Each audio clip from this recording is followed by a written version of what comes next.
Yan, pakinggan natin. Po, Yusek Claire, bakit ayaw po ba or bakit tinanggihan yung hamon ni Chavit Singson na debate laban sa Pangulo, yung Pangulo at ng dating Speaker? Ulit po, debate po na hinamon ni... Mamadali kasi, hindi naintindihan ni Yusek eh. Ulit. Chavit Singson, na debate po ang Pangulo at ang former Speaker para daw sa issue ng corruption. I can only speak for the President. Apo, okay. Okay? Unang-una po, napaka-busy po ng Pangulo. Sabi nga po natin, itong pag-aaral pa lang ng budget, wala po talaga naging bakasyon ng Pangulo. So, iisipan po niya pang makipagdebate. When in fact, ang pagdidebate po ay hindi po sagot para maibsan ang korupsyon. Ang issue tungkol sa mga anomalyang flood control. Tama naman, di ba? Pag nagdebate ba si BBM at si Chavit Singson, may malulutas na korupsyon. Baka naman meron. Diba? Parang bata to si Chavit na pag nakikita ko yung pinagsasabi niya kahapon, parang siyang bata, guys. Grabe no, tumanda lang yung itsura niya, pero yung utak niya, ganun pa rin kaliit. Huh? Grabe. Projects. Ang sagot po dito ay aksyon. Aksyon, hindi bakasyon. So, yun po ang ginagawa ng Pangulo. Uma-action po siya. Sinimulan niya po, nung after the SONA, sinabi niya mahiya naman kayo. So, from that time, nagsimula na po siya magpa-imbestiga. Hindi po nakukuha ang pagsawata sa korupsyon ng pagdebate. Ang sabi nga po natin, kung tungkol lang sa korupsyon ang pinag-uusapan at gustong i-debate, sana noon pa po nakipag-debate nung panahon ni dating Pangulong Duterte na umamin siya corrupt. At umamin na matalama ang ghost projects nung panahon niya. Sana... Tama naman, di ba? Umamin si Digong na may korupsyon noon di ba? Talamak sa DPWH. Di ba? Umamin siya, kailangan pa ba natin pakita? Pero alam niyo naman, no? Madali na naman Kung meron kayong mga kalaban ng mga didilis, no? Pakita nyo lang. Merong inamin si Digong na may korupsyon ng DPWH ng panahon niya. Diba? So, ibig sabihin, dapat nung panahon pa lang ni Digong, nakikipagdebate na to si Chavit. Parang isip bata to si Chavit. Tumanda lang talaga yung itsura niya. Pero, yung kakayahan niya mag-isip, parang ang baba Ang babaw. Diba yung, may sinabi pa siya, 40 years! 40 years kasi yan, importante yung number 40. Naging numerology yung putik. Diba? Saka kung iisipin mo, marami po naglalabasan na kaya daw po nagagalit yan si Chavit Singson. Dahil po, dito sa Metro Walk, diba, gagawin ng subway, hindi na napayagan na extend yung niya, paghahawak niya dyan. Ayun na, nagalit na siya, no? Willing siyang gibain ang buong Pilipinas. He is very much willing na i-drag yung buong Pilipinas sa sa putik para dito sa issue niya dito sa Metro Walk. Pero hindi lang po yan meron din po kasi mga nagsampa sa kanya ng kaso plunder. At ang plunder po kasi non-bailable. Pag sinabing non-bailable, pag may nakitang po sa iyo, no, kumbaga may probable cause, parang ganun kung na i-heard yung yung case na yon, no? Kung merong ang tawag nun, basis yon. Kung may basis yung case na yon para dinggin ng korte, magtutuloy-tuloy po yung kaso at during that time na nasampa yung kaso sa iyo, nakakulong ka na po, no? Kung tumakbo yung kaso na 10 taon ka nakakulong. Kaya yan po yung mga kinakatakutan ng mga politiko ng mga case, no? Mga plunder. Yan. Kasi yung iba, bailable lang. Katulad nung kahapon. Yung inciting to sedition, inciting to rebellion na Pokis. Di mo naman kailangan mag-ingay-ingay dun kagaya ng ginawa ni Topacio eh. Gumagawa lang sila ng eksena talaga para magmukhang malaki, di ba? Sasabay nila dun sa binubunyag kuno ni Chavit Singson. Tapos mayroong ganong eksena, sigaw-sigawan. Pero nakita nyo ano nangyari after, di ba? Dinala na dun sa presinto, nag-bail. Kasi ano po yun eh, bailable po yun eh. Pwede ka magpiansa eh. Oh, nakalabas din. Ang dami niyo pong ginawang eksena, di ba? Alam naman ni Topacio yun eh. Gumagawa lang talaga siya ng drama. Di ba? Yung kailangan ng abogado, meron kasi po sa constitution na right ng yun, no? Ng accused na dapat meron siyang abogado. Eh yun po kapag may investigasyon na, no? Kunwari may hearing na kasi posible magsalita to ng yung accused o yung suspect, posibleng makakapagsalita siya ng mga bagay na against sa sarili niya, no? So yun po yung iniiwasan. Ano lang naman eh, 'di ba? Dinala lang sa presinto, ganyan. Kaya hindi po kailangan na nasa patrol car yung abogado. Yun po kasi pinipilit ni Topacio kahapon. So, eto, 'di ba? 'Yun sinabi, hindi po masusolusyonan ng debate ang korupsyon. 'Di ba? Saka unang-una, may mga sinasabi pa si Chavit na daw, sumuko na. Sumuko daw si BBM. Wala naman siyang kaso ah. Saka wala kang ebidensya eh. May kaso ba si BBM? Saka pag presidente wala pang kaso, may immunity sila sa mga kaso, 'di ba? Ang gulo ni Chavit. Ginugulo lang tayo nito eh.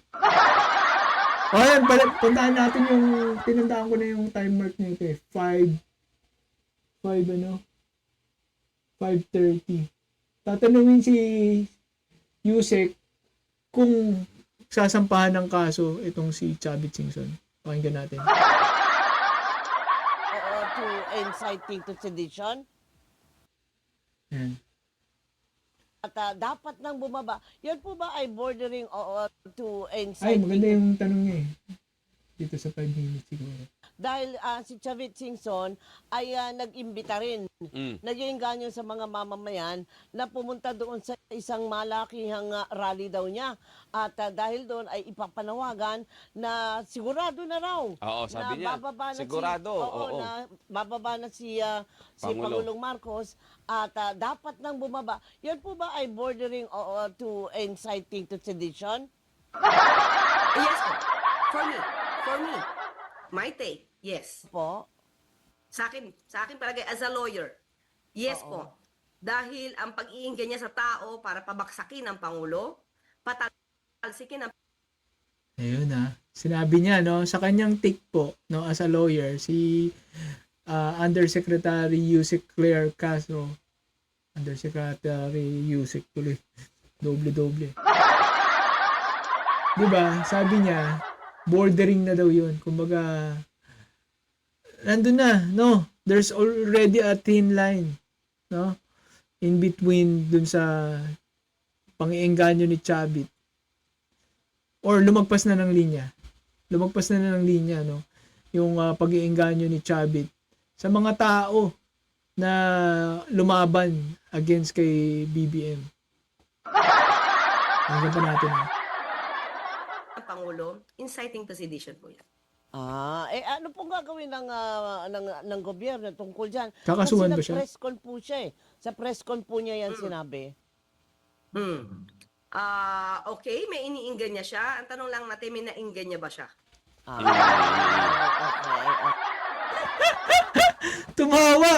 Tumawa yung guys, tumawa yung newscaster. Dapat nag-mute ka naman, narinig niya? Tumawa eh. Ganyan ba siya? Okay. Ipapatanong ko po ito hindi po ako magdi-decision dito. Mm. Maaaring mag-decision po dito ang DOJ dahil meron naman po silang authority to investigate motu proprio. Moto At proprio. tingnan po natin. Ibig sabihin, urgent. In behalf of the DOJ. Alright, okay. Okay na tayo. O sige, Dami na. madami na at Ibig sabihin, moto proprio, urgent na iimbestigahan. Putik yari. Diba? At patunay na merong hinuhuli dito sa inciting sedition yung kahapon, di ba? Sino pa ba ang mga sinampahan ng kaso ng inciting sedition? Inciting to sedition si Kiko Barsaga. Ito si Chavit malamang. Meron pa yata sila Jun Abini, sila Marami pa yata eh. Sana mahuli na silang lahat, no? Huh? Wala naman silang unang-una, wala naman silang na yayaya. At nakita naman natin kanina, no, sa mga kakapasok pa lang, diniscuss natin gaano niloloko ni Sara Duterte ang AFP. In fact, si Kiko Barsaga gusto pang di ba, buwagin ang PCG, ibig sabihin pro-China siya. Ito rin si Sara gusto rin buwagin tong AFP.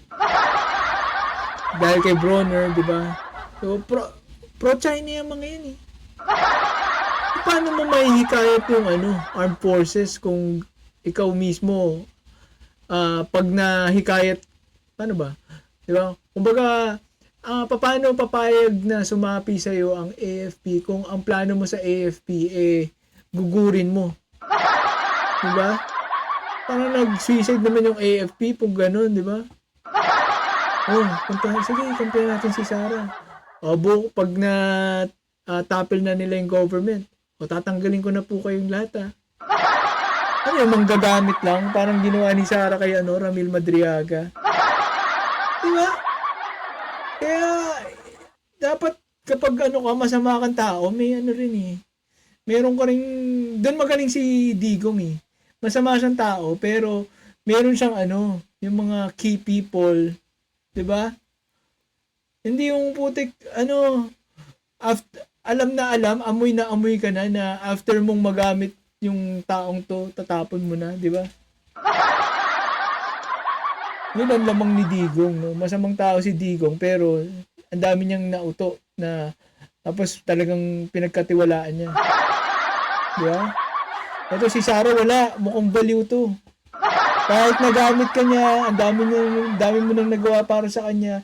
Bukas na bukas, pag mainis siya sa'yo, tapong ka niya. Yun. Di ba? Off with Attorney Baluga Head, forthwith. May mga sila dito, business sila dito sa comment section eh. Shoutout po sa inyo, no? Pati si Anjo Iliana, hinihikayat niya ang mga police AFP. Ayan. Oo, di ba? Hindi yan. Dapat sampahan din yan. Sara Diskaya, Sara Maldita. Kulit sa comment section. Di ba? So, yan po, no? Aasahan po natin, no? At sana nga masampahan na ng kaso to. Although may kaso na siyang plunder, kulong na siya doon. Itong inciting to sedition, mababang kaso lang po yan, no? Ang mapapaisip ko lang dyan, kasi pag may mga ganyan kang case, hindi ka makakalabas ng bansa, di ba? Which is sa mga mayayamang tao, no? Parang sa kanila yan, ang laking bagay nila dyan. Iniiyakan nila yan. Kaya yung mga sikat na kanwari nanuntok sila, 'di ba? Napapasori sila. Nagsusori sila sa mga nasuntok nila.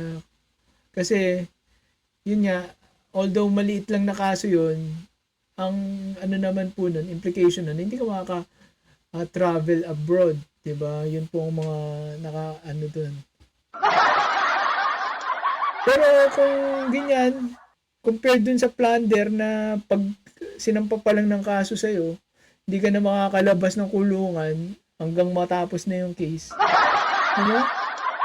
Maliit na kaso lang yan, inciting to sedition.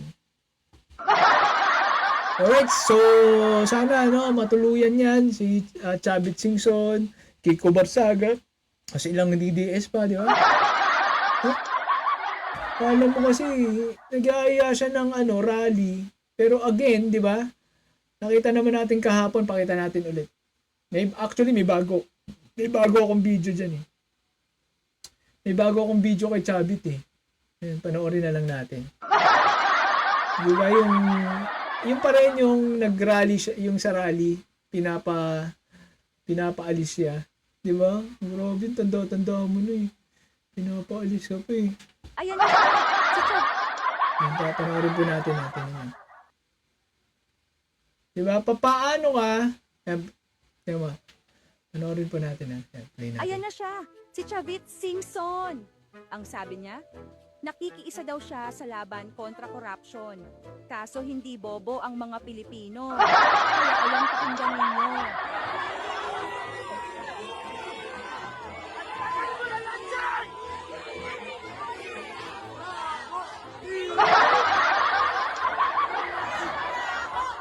Hindi palakpak kundi pamamahiya. Hindi nila nakakalimutan ang sarili mong bahid ng korupsyon. Kapag ikaw ang problema, huwag kang magpanggap na solusyon. The serve. Grabe, no?